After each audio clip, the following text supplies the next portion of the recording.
Joe Biden's first visit to Canada as U.S. president culminated in a major border deal. The goal is to limit and discourage irregular migration.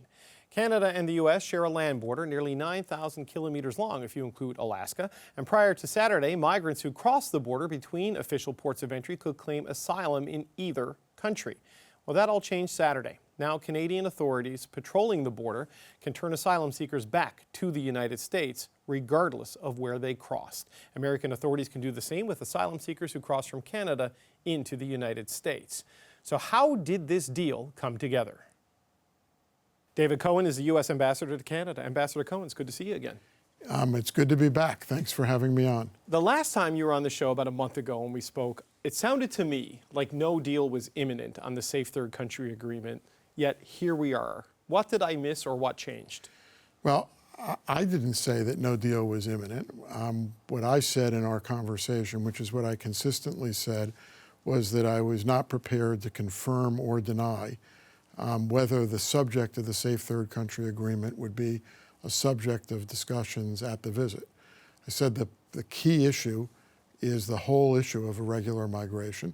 The Safe Third Country Agreement is a piece of that, but I would not confirm or deny that it would be on the agenda for discussion. The reason for that was that I knew that an agreement had already been reached a year ago. So walk me through that. How could this have been reached a year ago, but only get announced on Friday and only come into effect Friday night, Saturday morning at midnight? So it was reached, the agreement was reached and signed, not only reached, but it was signed by Minister Fraser and by Secretary Mayorkas in March, April of 2022. The reason it could not be announced is because there is a complex regulatory review, administrative review, under the Administrative Procedure Act. And so it couldn't be implemented until that review had been completed, which can take 2 or 3 years.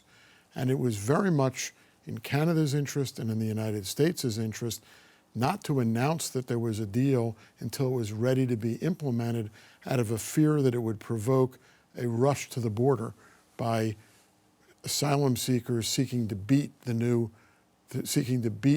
application and effectiveness of the new deal.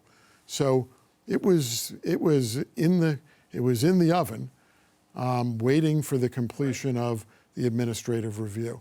We were able to get the administrative review done around the time of the visit. We didn't know that would be the case until Wednesday or Thursday, to be perfectly candid. But once the regulatory review was completed, then we were in a position to be able to implement it because we could announce and implement effectively simultaneously, and that's what happened. So the president's visit likely gave it a little bit of momentum to get it over the finish line. I think it may have been, I think that's fair. It may have given the administrative review a bit of momentum to get it over the finish line. So the 15,000 migrants that Canada has agreed to take, is that the trade-off for this? Is it fair to view it that way? Again, it's not really a trade-off because the deal was made a year ago. I think it's a part, what I said a month ago was accurate then and was accurate now, which is the issue of irregular migration is a major hemispheric issue. It is an issue that Canada shares a responsibility for, that the United States shares a responsibility for, and taken together, the amendment to the Safe Third Country Agreement, the additional asylum seekers, migrants that Canada's agreed to take, creating more legal pathways to admission to our countries are all designed to relieve the pressures that are created by some of the causes of irregular migration. So it's part of an ongoing discussion and an ongoing commitment by Canada and the United States to be able to address those underlying causes. It is similar to something that we did on the southern border a few months ago, and that has had an impact of reducing substantially the number of irregular migrants seeking to cross the border in Mexico. And we're hoping that these couple of changes will have the same impact up north. You know, the source of irregular migration, the root causes, as you talk about, is often poverty, crime, political instability, and violence. All of these things are playing out in Haiti. Canada, again, a meeting with the president with no agreement to lead an international security force, but a commitment of $100 million to help with policing. Given where things are right now, I mean, can you see a scenario where an international source is deployed to Haiti in this current context, given the lack of a clear leader? So again, I've been pretty consistent about what I've said about Haiti, which is it's a major hemispheric problem. The United States and Canada agree on that. It is a problem in the hemisphere that requires attention and action. Canada and the United States agree on that. There are a panoply of alternatives to try and address the situation in Haiti. One is a multinational force. Another one might be a peacekeeping force. Another one might be a United Nations force of some kind. Another one might be strengthening of the Haitian National Police to put it in a position to be able to bring more order and stability to Haiti. And it could be a combination of some or all of those and other options. So I will sit here and say that I think something needs to be done in Haiti. I don't know what the something is, what the best option is, but it is a matter of continuing discussion between Canada, the United States, the United Nations, other like-minded countries. And between us, I am hopeful that we will come up with a strategy that will enable us to bring a more enduring peace and, or at least temporary peace to Haiti to enable elections to be held. All this, by the way, should have said this right at the top, has to be undertaken considering Haiti's views and involving the Haitian government. I have one last question I want to ask you, and it's about the intelligence leaks we've seen about Chinese interference. And here, John Kirby, told my colleague Rosemary Barton that there has been no breach of trust with Canada concerning these leaks. But some of these are pretty high level. Some of these have been linked to Five Eyes intelligence. What is your level of concern over what's happening there? So I think my level of concern might be more directed at the level of interference that the Chinese and Russian governments are engaging in our society, in elections and in other ways in the country. I agree with John Kirby that I heard no discussion during the visit. I've heard no discussion from our intelligence services of any concern with or any breach of trust from U.S. and allied intelligence services for what's happening in Canada. Okay, Ambassador Cohen, thanks for coming in. Thank you for having me. Joe Biden's first visit to Canada as U.S. president culminated in a major border deal. The goal is to limit and discourage irregular migration. Canada and the U.S. share a land border nearly 9,000 kilometers long, and prior to Saturday, migrants who crossed the border between official points of entry could claim asylum in either country. Now, that all changed on Saturday. Now, Canadian authorities patrolling the border can turn asylum seekers back to the United States regardless of where they crossed. American authorities can do the same with asylum seekers who cross from Canada into the United States. And though the deal took effect Saturday, the U.S. ambassador to Canada says the agreement was reached well before Biden's visit to Ottawa. It was reached, the agreement was reached and signed, not only reached, but it was signed by Minister Fraser and by Secretary Mayorkas in March, April of 2022. Okay, so what was the holdup in announcing it? Sean Fraser is the Minister of Immigration, Refugees, and Citizenship. Minister Fraser, thanks for joining us. It's a pleasure to be with you. Thank you for having me. I'd like to start with a bit of information we just got from U.S. Ambassador Cohen that the Safe Third Country Agreement alterations announced on Friday was in fact negotiated and signed a year ago, but it took a period of regulatory review before it could be announced publicly, so it didn't spur a rush of migrants toward the U.S.-Canada border. Is that your version of events? Is that what happened, why it took so long to be announced? Well, look, that's part of the explanation, David. I think despite the fact that things were signed more than a year ago, that the process through which bilateral agreements are implemented always requires steps to be taken on either side. But from my perspective, things were not finalized until we had the agreement of the United States and Canada, not only on the contents, but on a decision to implement the Safe Third Country Agreement changes as well, which took certain work and a commitment on Canada's part as well. to demonstrate that we were interested in creating more regular pathways for migrants from the region. But certainly the ambassador's explanation as to the regulatory process holds true as well. Right. He said it just got finished this week, that the president's visit likely gave it a bit of momentum. So for the past year, when we've been asking you about this and you kept saying talks were ongoing, you actually had it all done. You just couldn't do anything because the U.S. wasn't ready to press the go button.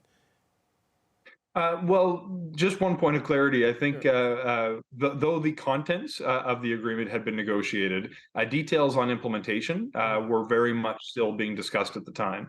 So certainly we had some sensitivities given the nature of the agreement and the need to protect privacy of those conversations with our largest and most important trading partner. But there was still some work left to do to actually move forward with the implementation phase of the agreement as well. Okay, and so with this implementation, Canada has also agreed to take in 15,000 migrants over the next year. Last year, nearly 40,000 entered Canada through these irregular crossings. So how did you land on this 15,000 person number? And is this in fact a trade-off for the changes to the Safe Third Country Agreement? I wouldn't describe it as a trade-off. No, I instead, from the experience of having these conversations with my counterpart, Secretary Mayorkas in the United States, would suggest that what allowed us to move forward with the implementation was not just the conversation we had during my recent trip to Washington, but subsequently when we had a follow-up phone call, when we started to discuss how Canada might play an enhanced role in creating regular pathways for people from the region. It was through that follow-up conversation we landed on the potential for Canada to accept an additional 15,000 migrants who would be at risk of displacement from the region or that were moving through the region. And we decided from there to figure out what we could operationalize over the course of the next year. This is, of course, in addition to other regular pathways we're establishing, including an announcement I made this morning to create a pathway for skilled refugees to come into Canada for economic purposes who also happen to be displaced. But this is not a one-time shot. We'll have to continue to make investments in capacity building, have to continue to create legal pathways for people to come to Canada, and continue to support countries in the region to develop their own ability to run migration and asylum systems. The Safe Third Country is an important piece to the puzzle, but there's no silver bullet when it comes to addressing the issue of irregular migration. There can be knock-on effects to announcements like Friday's, where there can be unintended consequences, because Roxham Road, while irregular, it regularized irregular crossings. They made it relatively safe. It's lit throughout the night. It's monitored by the RCMP. Do you worry that by closing it, desperate people will make desperate decisions and take dangerous routes into the country? And we've seen this in the winter in Manitoba, for example, where people have gone in other ways, and it's led to tragic outcomes. How concerned are you of people finding other ways to sneak across the border and trying to disappear because of these changes? One of the points that you just made in your question was that those tragedies were already playing out. Nothing haunts more than the stories of people who put their lives at risk, their families' lives at risk. And it's a difficult thing when you're helping develop migration rules for Canada and having conversations with your partners around the world about how to promote the safe and orderly migration of vulnerable people. Nobody was born to be a refugee. People are fleeing desperate circumstances. But what we find is when we work to implement programs that incentivize regular migration and expanded pathways for people to come through regular means, fewer people overall will make that very dangerous journey. It's important that we remind ourselves as well that the Canada-U.S. border is the very last stage in an extremely long and very dangerous journey for most of the people who are coming through. By demonstrating to the world that we're going to require people to make their asylum claim in the first country where they are safe, whether that be Canada or the United States, my sense is fewer people may make the overall decision to make a much longer, more perilous journey. But we have to continue to build capacity and to launch regular pathways so we can do more to create an opportunity that's real for people who are fleeing those vulnerable circumstances to come to Canada or another country where they might be safe. These concerns are very real. The vulnerability of people is not an exaggeration, but I believe when we create regular pathways, we're going to be able to reduce the number of people who fall victim to these extremely dangerous journeys overall. Right, so you see this announcement as a big symbol of deterrence in a lot of ways, as opposed to just shutting down the single border crossing, at Roxham Road. And you mentioned you announced an extra pathway today for economic migrants, a new economic pathway to help employers find skilled refugees and other displaced individuals. How many jobs are you hoping to make available through that pathway, Minister? Through this pathway, this year we expect that we'll have up to 1,500 in addition to the 500 that existed through a pre-existing version of the program. If we see interest from employers, I hope to scale this up to whatever degree the economy can handle. The reality is we've stumbled into a model through engaging with experts, through engaging with civil society, that will allow us to do more to help displaced people around the world by demonstrating that it's not just an altruistic thing to do, but it serves employers' economic interests as well. There's people who are living in my community in Nova Scotia who are working in long-term care, for example, that have come from vulnerable circumstances in Kenya. There are recruiting missions all over the world to tap into the very real talent that displaced people have. The reality is we often conceptualize as Western society as refugees as being people who are in need of protection. And we often forget that they have so much to give. There's people who have real skills that they bring to Canada. Of course, I come from the community with the inspiring story of Peace by Chocolate and the Haddad family.